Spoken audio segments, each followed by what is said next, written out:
Hello, welcome again to Art with Dee. I'm Daryl, and this will be our art lesson number 4. Today's lesson is going to be on Vincent van Gogh.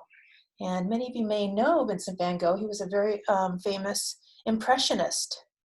And I'm going to go ahead and give you some information real quick about Vincent van Gogh. Get my screen going. There we go. Okay, so Vincent van Gogh was born in 1853. That was hundreds of years ago.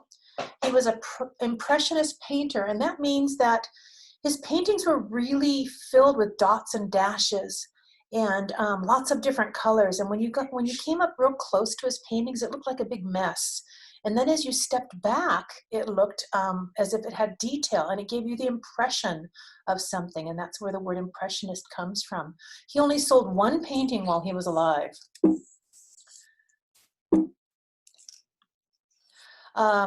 If you notice here in the background of his painting, right here, all the swirls and dots and dashes, sorry.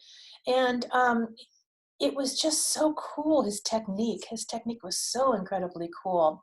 He liked to paint outside just like many impressionists, outside drawing and painting. It's very common with an impressionist. They paint what they see. And so many times he painted sunflowers. He had quite a series of sunflowers. There was one time that he was very excited to have his other friend, Paul Gauguin, come to visit his house. And he painted his whole house yellow because he found out that Paul Gauguin's favorite color was yellow. Vincent van Gogh was a little eccentric. So they painted together for a while. And they ended up getting into an argument, and Paul Gauguin left. And so Vincent van Gogh got very, very upset, and he just took a little tiny bit off of his ear to make a statement, I guess. But a lot of people think he cut off his whole ear, and he did not. This is a very famous painting, Starry Night, and many of you have probably seen that. Notice all the swirls in the sky. Don't know if those are stars or the wind. It gives the impression of something, though.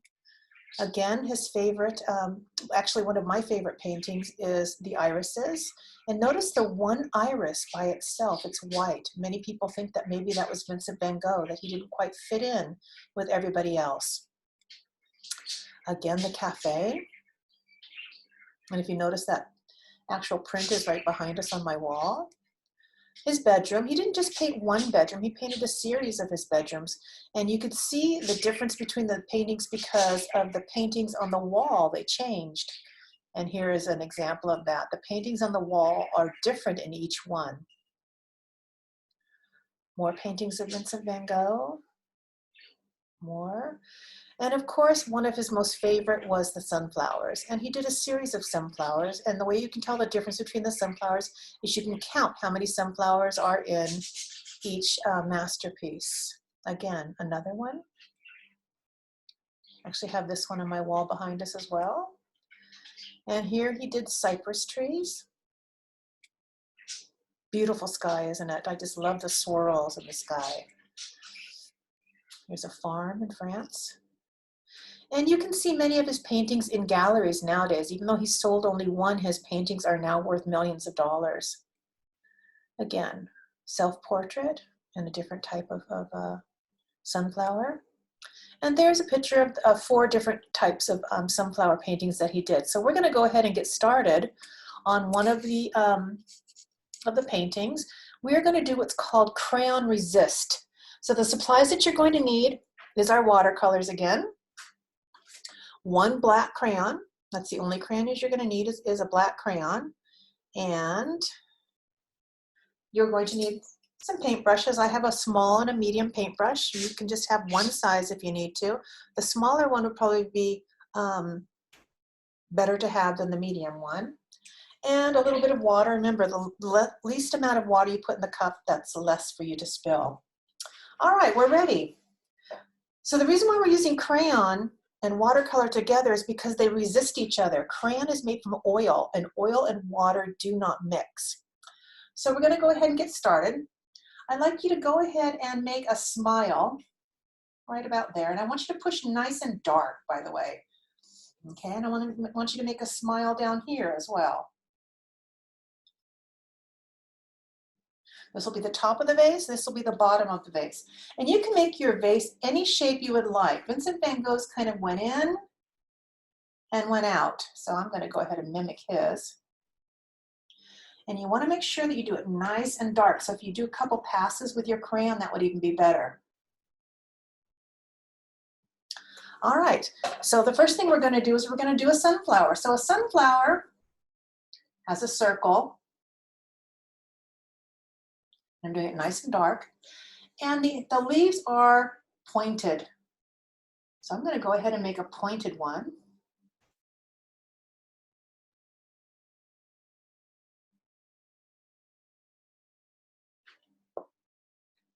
Do these have to be perfect? No, remember, everybody has their own, remember that word, their own style.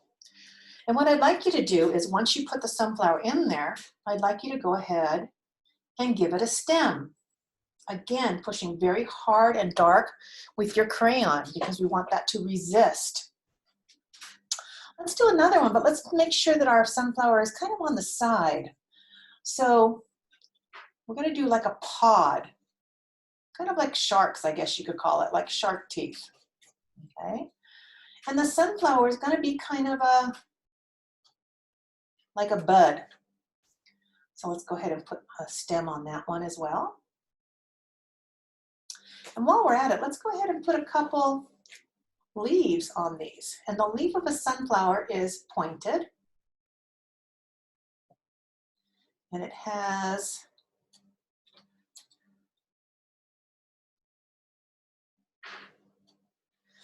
there we go. And let's go ahead and make another one. Now all sunflowers, of course, are not exactly the same. So let's do another one over here. I'm going to put some smaller leaves on one side and larger petals on the other side. Notice I'm not doing it the exact same way as the other one. There we go. Kind of like that one. Okay. Okay. You don't have to put your sunflowers exactly in the same spot as mine, but if you'd like to, that's fine. You can make it your own. And again, we're going to put our stem in there. And I'll go ahead and put a leaf over here, but this leaf I'm going to have go behind this one. I'm giving the impression of a leaf. So let's see, where do you think I need another one? I've got 1, 2, 3. How about if I have one kind of bending over right here? I'm going to just put a little one over here.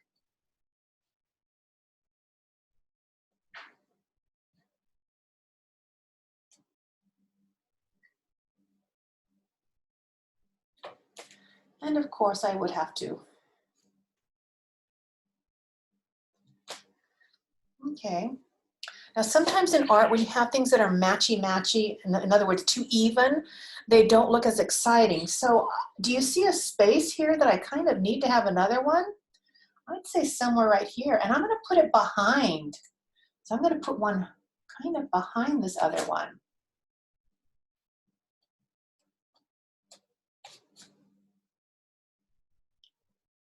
Like there. And I have to have it going into my vase. Okay, I think I'm happy with that. So now what I'm going to do is I'm going to put the back of my vase on. And so the vase is going to be like kind of like an oval circle. I'm going to go ahead and I'm going to put a line here, another happy face line, because my vase is going to be two-toned. And I'm good with that. Oh, the vase is standing, I mean, it's in air. We have to ground it. So let's go ahead and put a horizon line or a table line on our piece. And there we go. All right, so let's go ahead and get started. I'm going to go ahead and open up my paints. And if you remember from the other lessons, we have to wake up our paints. And we always use our lightest color first. So I'm going to go ahead and get started with the yellow. I'm going to wake it up. 1, 2, 3. And I'm going to go ahead and do a 4th one because I have a small paintbrush. Remember, you tickle it and get it to wake up. I'm going to put a little bit more water in there. And because I'm painting upright, hopefully my paint's not going to drip. If you're painting downward, that would be fine. I'm going to go ahead and I'm going to paint my vase bottom here.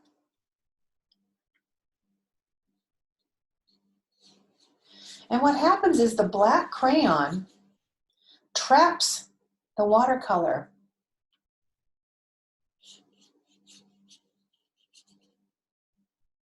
You can also do this with crayon if you'd like to do it with crayon. Now notice how it's dripping because I'm upright. You could do it with crayon, you could do it with acrylics, you could do it whatever you would like. And of course, I forgot to mention that you need paper towels. All right, so I'm still gonna work with my yellow. And I'm gonna go ahead and paint my sunflower over here. Yellow, I'm gonna paint all the yellow first, but I'm gonna show you a trick. Remember we talked about bleeding on our other masterpiece? When we were painting our sunset? Bleeding is really cool. So I'm gonna go ahead and paint this yellow. And it's really boring if it's just plain yellow with nothing else going on onto it. So watch what's going to happen. I am going to go ahead and wake up my orange. And I'm going to bleed in some orange. Ooh, I like that. Okay. I'm going to bleed a little bit of orange into my yellow so that it makes a cool pattern. And notice gravity, of course, is taking over. Okay, I kind of like that. Okay, so I'm going to go back to my yellow, and I think I'm going to paint the center of this one yellow. And I think I'll paint one more yellow as well.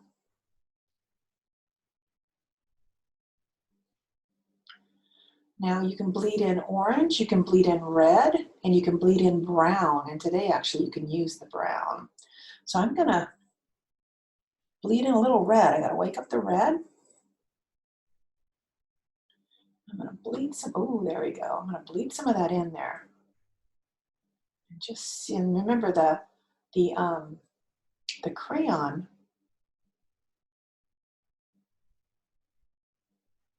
The crayon works as a barrier.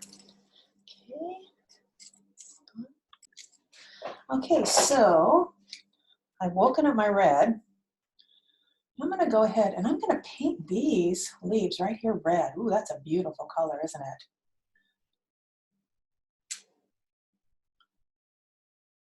All sunflowers are not just yellow. There's lots of different colors for sunflowers. Can you leave some white showing? Whoops, yes, you definitely can.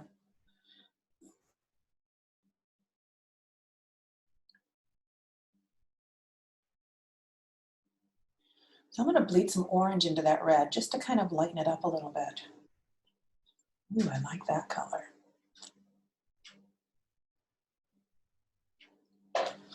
There we go. All right, how about a center? Could be red, couldn't it? I'm going to go ahead and put this center red right here. Okay, I'm going to wake up my orange. And I'm going to paint this right here orange.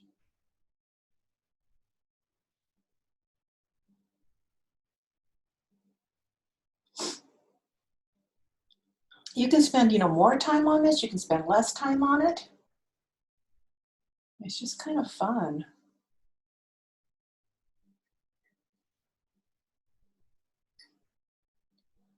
And I don't know if Van Gogh used watercolors. I know that he used acrylics or oils. And actually, a long time ago, oils and acrylics did not come in a tube like we have today. You'd have to mix your own. I'm going to put some red in there. I just kind of like the way there we go. Oh yeah, there we go. That's bleeding like, oh, look at that. It's dripping bleeding. I love it. And notice how the crayon traps it. I see a little piece that may end up starting to drip. I'll take care of that with a paper towel. If I were doing this flat, it would give a whole different idea. It would be flat. It's easier to paint flat with watercolors. So I'm waking up the brown now because I'm choosing to make this one brown. I kind of like that. Kind of dark, isn't it? So I'm going to go ahead and start with brown there. And then I'm going to add some yellow. Ooh, look at that. That's fun bleeding. There we go. All right. And I'm going to use that same brown to make a center in one of these. And let's see, what color center do I need over here? I think I'll put a little bit of brown and a little bit of orange. So there's some brown, and I'm going to mix some orange with it. There we go. That looks kind of cool. Now this red one is too boring, so I'm going to add some more color to it. Oh, there we go, some yellow. That brown up top is kind of boring, so I'm going to add some yellow to that too. Let it bleed in there. The bleeding is what's going to make this look really cool. And I'm going to go ahead and put some red in this. Now it's already dry. So what I'm going to do is I'm going to add some wet yellow to it. Oh, there we go. Now I've picked up some of that brown. Is that okay? Sure it is. So this one right here I think needs some help. I'm going to add some bright orange to it. There we go. You can do layers of color after it dries. It doesn't bleed, and that's kind of a fun thing to do. You can just kind of experiment. Just really have fun with it. There we go. I like that. So now what I'm going to do is I'm going to paint the top of my vase. And I'm going to paint that a little bit of brown.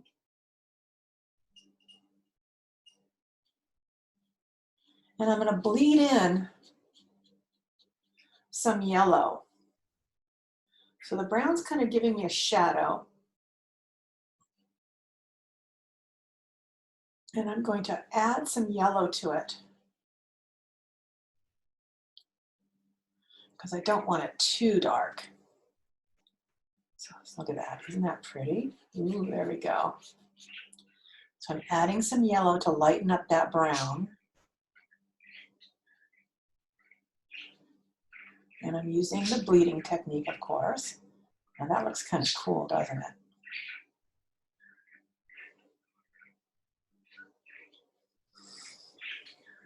There we go.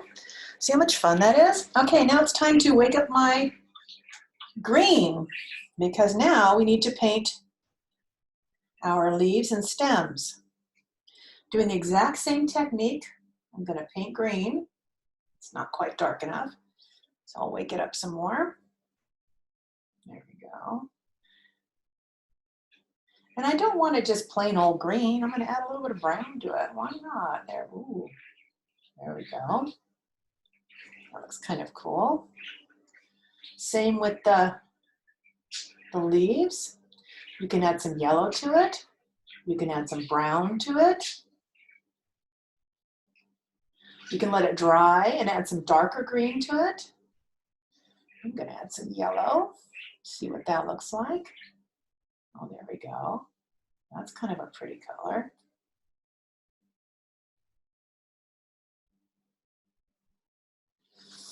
Okay. Some more green right here.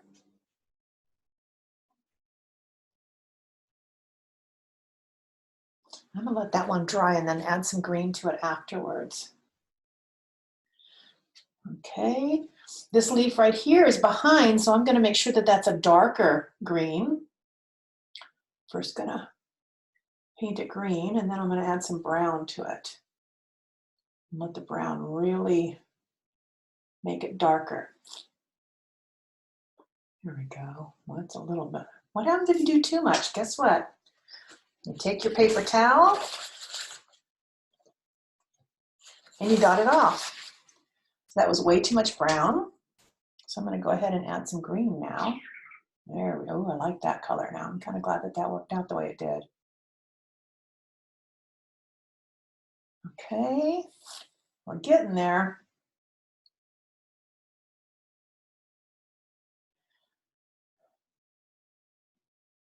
Now this one pod, I'm going to go ahead and color green, and I'm going to make it a very dark green, and then I'm going to add some brown to it. This is a sunflower that's kind of dried up a bit.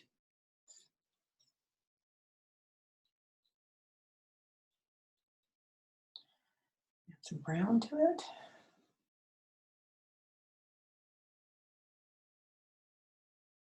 Let that bleed.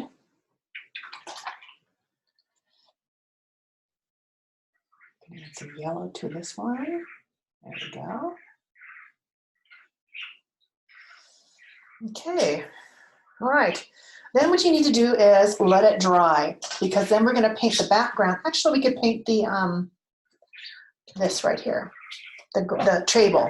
Now the table is going to be, I'm going to use my bigger brush. The table is going to be a browns and yellows and reds, and I'm just going to be putting some stripes in there. Okay, some stripes. I'm going to do some stripes of brown. I'm going to do some stripes of orange, and I'm going to let it bleed together. And because I'm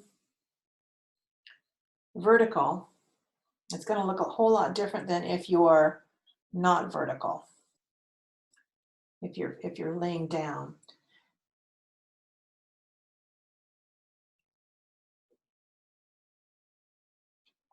I'll put some red in there. Some red. I want it to look kind of like wood. So I'm doing some stripes of colors. And they're bleeding together, and that's what I want.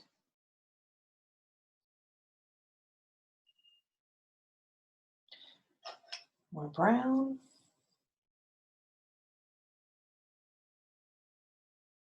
Okay, I'm gonna let that dry. Let it dry, and then we'll go ahead and we'll do the background. Okay, so if you don't have a hair dryer, you can always use a piece of paper, or you can use a paper plate, but you want to make sure that this is dry before you do the background. Okay, so I am now ready for the background. The background is going to be a blue and a green. And so I'm going to use my larger brush. And mind you that I am, vertical. So I've got to make sure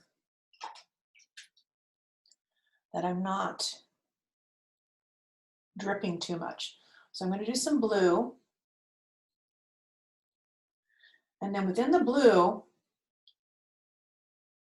I'm going to add green because I want it to be kind of a turquoise color. And you're going to go bump right up against all of the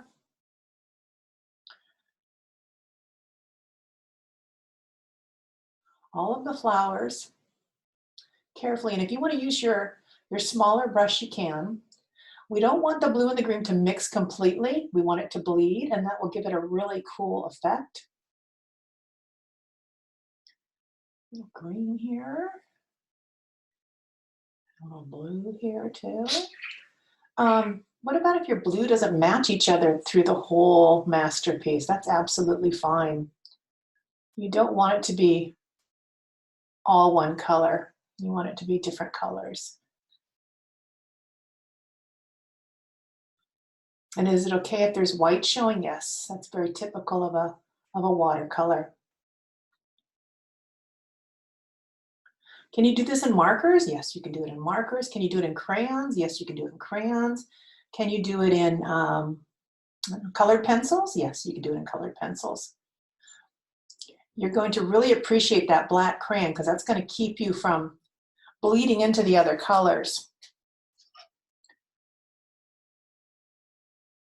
There's the blue, and here's a little bit of the green.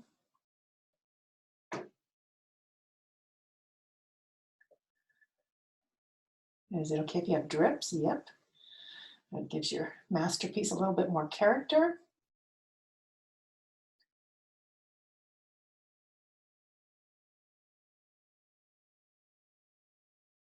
And I'm painting around everything that's left. Here we go. Now it bled right there a little bit. And so I'm just going to take my paper towel and kind of clean it up.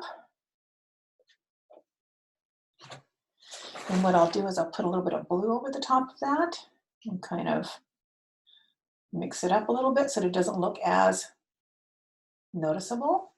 There we go. Real easy to clean up. Real easy to clean up. Okay.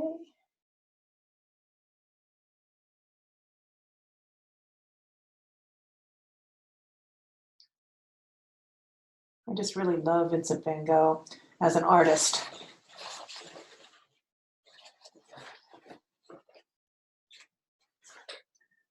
I just think his work is just so beautiful.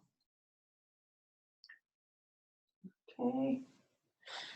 Because I am vertical, like I said, I'm having some issues with some bleeding.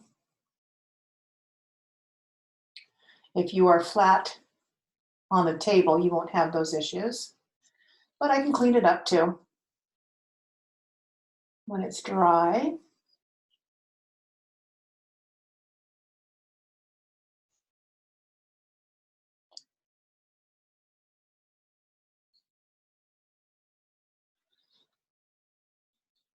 And that's why it's so important that the black crayon is so nice and thick, because then it'll protect you from bleeding. And it's kind of started to protect me over here. Okay, almost done.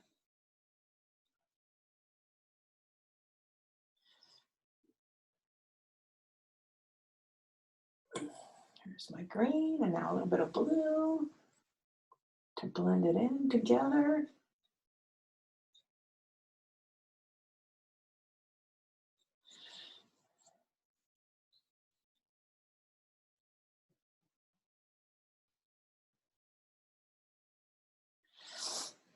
Oops, almost forgot this part right there.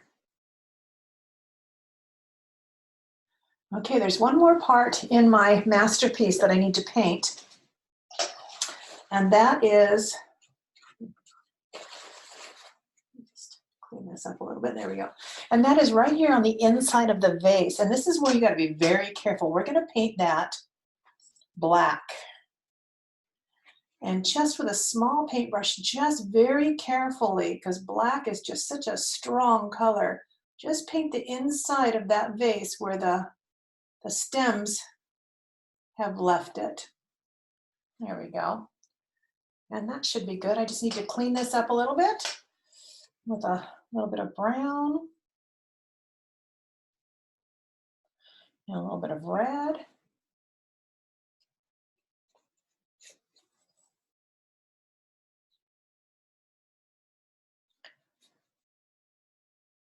And get rid of that blue right there, that dripped.